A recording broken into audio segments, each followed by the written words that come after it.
Welcome to the Ravens Space on YouTube. My name is Jason, and this is a Ravens Space Mailbag where I answer your questions about the Baltimore Ravens. Thank you guys so much for watching the video. Please subscribe for more great Baltimore Ravens videos.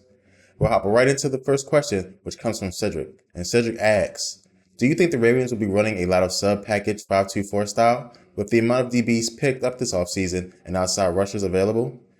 Thank you so much for your question, Cedric. So first I want to do two things.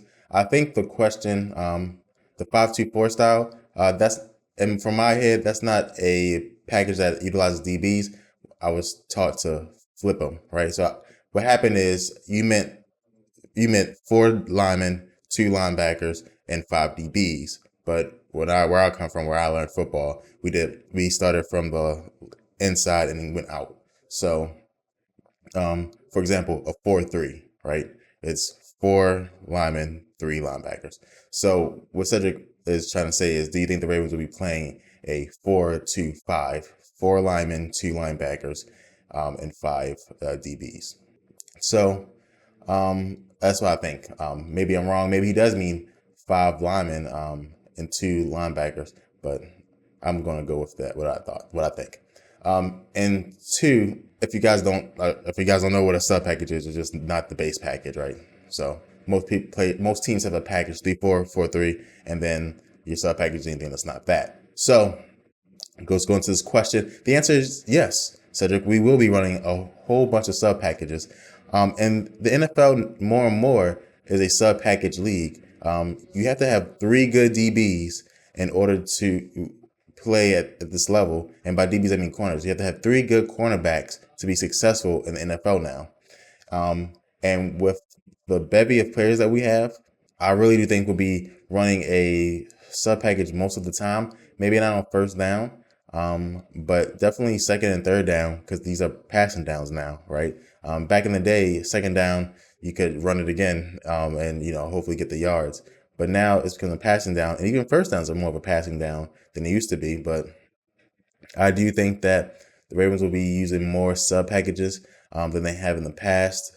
Again, with the pass rushers available, I think that there's a very real possibility that Ravens will be putting 5 down linemen sometimes. But I think it's even a possibility for the Ravens to go, 5 DBs, right? And by 5 DBs again, I mean that's a nickel. Sorry, 2 DBs, 2 corners, 2 safeties, an extra DB, a nickel, 5 DBs. And then with Ladarius Webb in the mix, you might even run a dime, 6 DBs. So it just depends how the Ravens play it. Again, remember, we're in a division that has great receiver talent. So it'd be nice if our sub packages can help us and we can be a great sub package defense. Thank you so much for your questions, Cedric. Send me an email at TheRavensSpace@gmail.com if you meant 5 down linemen, 2 linebackers, and 4 DBs. Because in that case, you could be saying that you're going to be rushing, right? You're going to have the 3, and then you're going to have the 2 on the outside that are going to be more like linemen than linebackers. But let me know. So thank you so much, Cedric. We'll move on to the next question.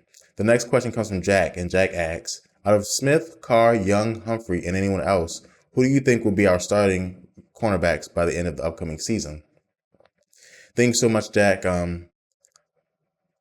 This is what I'll say.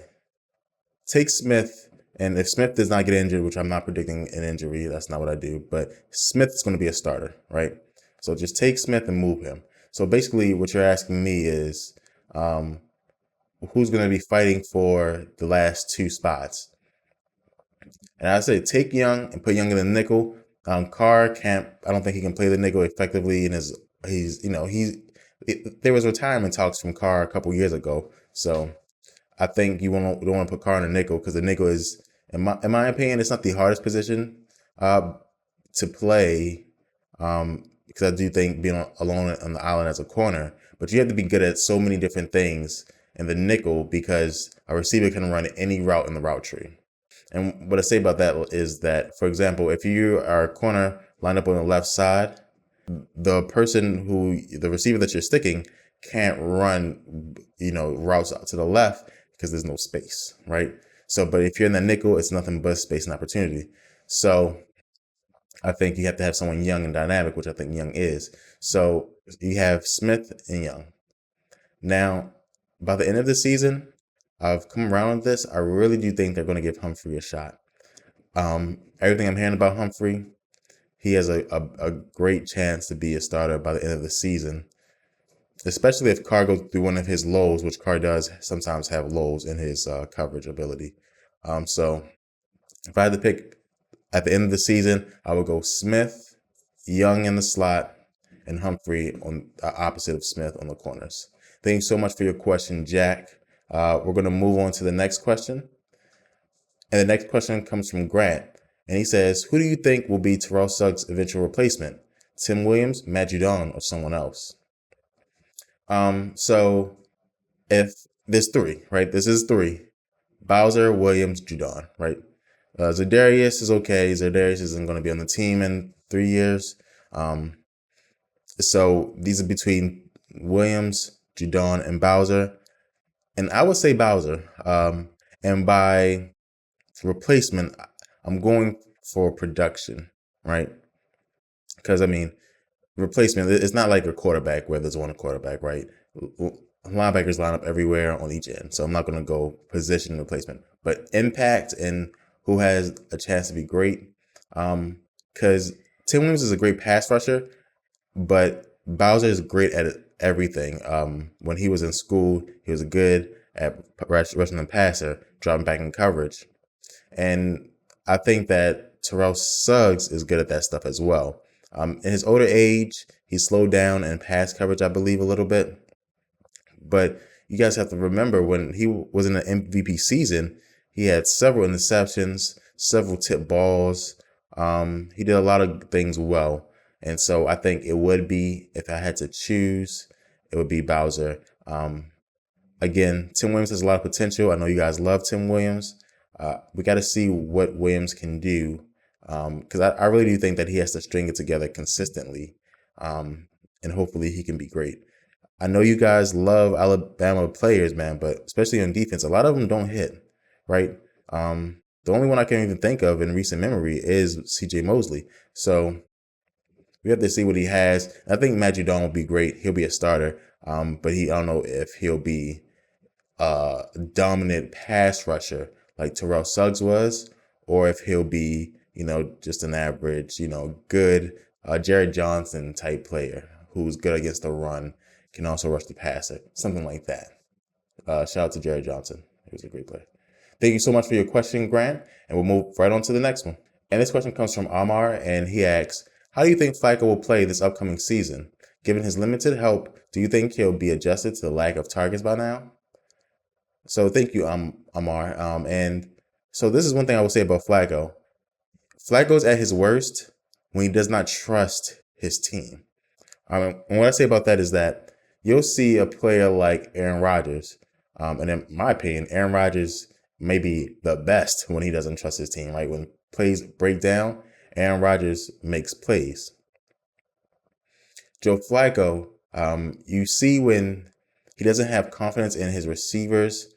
Sometimes the balls isn't accurate because he tries so hard to put that touch on it. If he doesn't have, and this is the killer, when he doesn't have confidence in his offensive line, you see it because he throws off his back foot.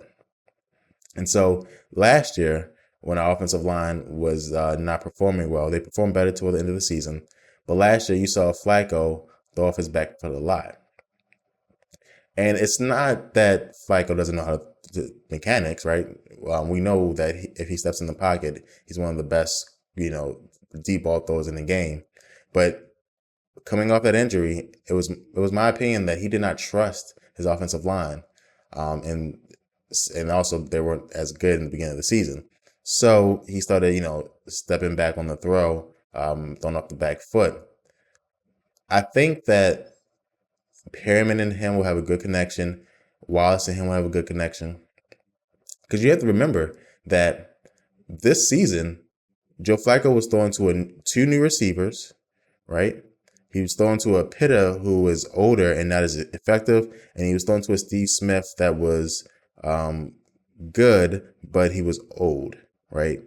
It wasn't Steve Smith of 2 years ago. It was Steve Smith coming off an injury in his last season of his career. Again, with an offensive line that was, 3/5 new. And now Flacco is comfortable with that. I think he will have a better season. I don't want to say lack of targets because, again, the receivers are talented. Dennis Pitta is talented, but they're not as talented as other receivers in the NFL. I wouldn't call Mike Wallace a lack of a target. Mike Wallace is still one of the fastest guys in the NFL. Perriman is the second fastest guy in the NFL, in my opinion, at receiver, first being John Ross. So, but we'll see. I do think he'll have a better season than he did last year, though. Thank you so much for your question, Omar. And now we'll go on to the last question of the day. Again, please send your questions to TheRavensSpace@gmail.com. And the last question comes from Stevie, and Stevie asks, how do you think people will look at Suggs' career when he retires? And this is a great question, Stevie. I'm sure it came after the video that we posted last week about if Suggs is the top 5 Baltimore Raven. And I think he'll definitely be a Baltimore Ravens Hall of Famer, Circle of Honor guy. Oh, man, but after that, I don't know if he'll be in the NFL Hall of Fame. Now, it matters now because they've put in some specifically pass rushers that I'm like, he was good. He was even great, but he wasn't the best of the best. And I don't think Suggs is the best of the best. But when you have a defensive MVP award, we have a conversation that we have to have, right? Because that year, Suggs was the best of the best. He wasn't in his whole career, right? But that year he was. Because you guys have to remember that there's players like Von Miller who have been the best pass rusher in football for 4 years now, right? And so you got to kind of compare it to that, those type of players, right?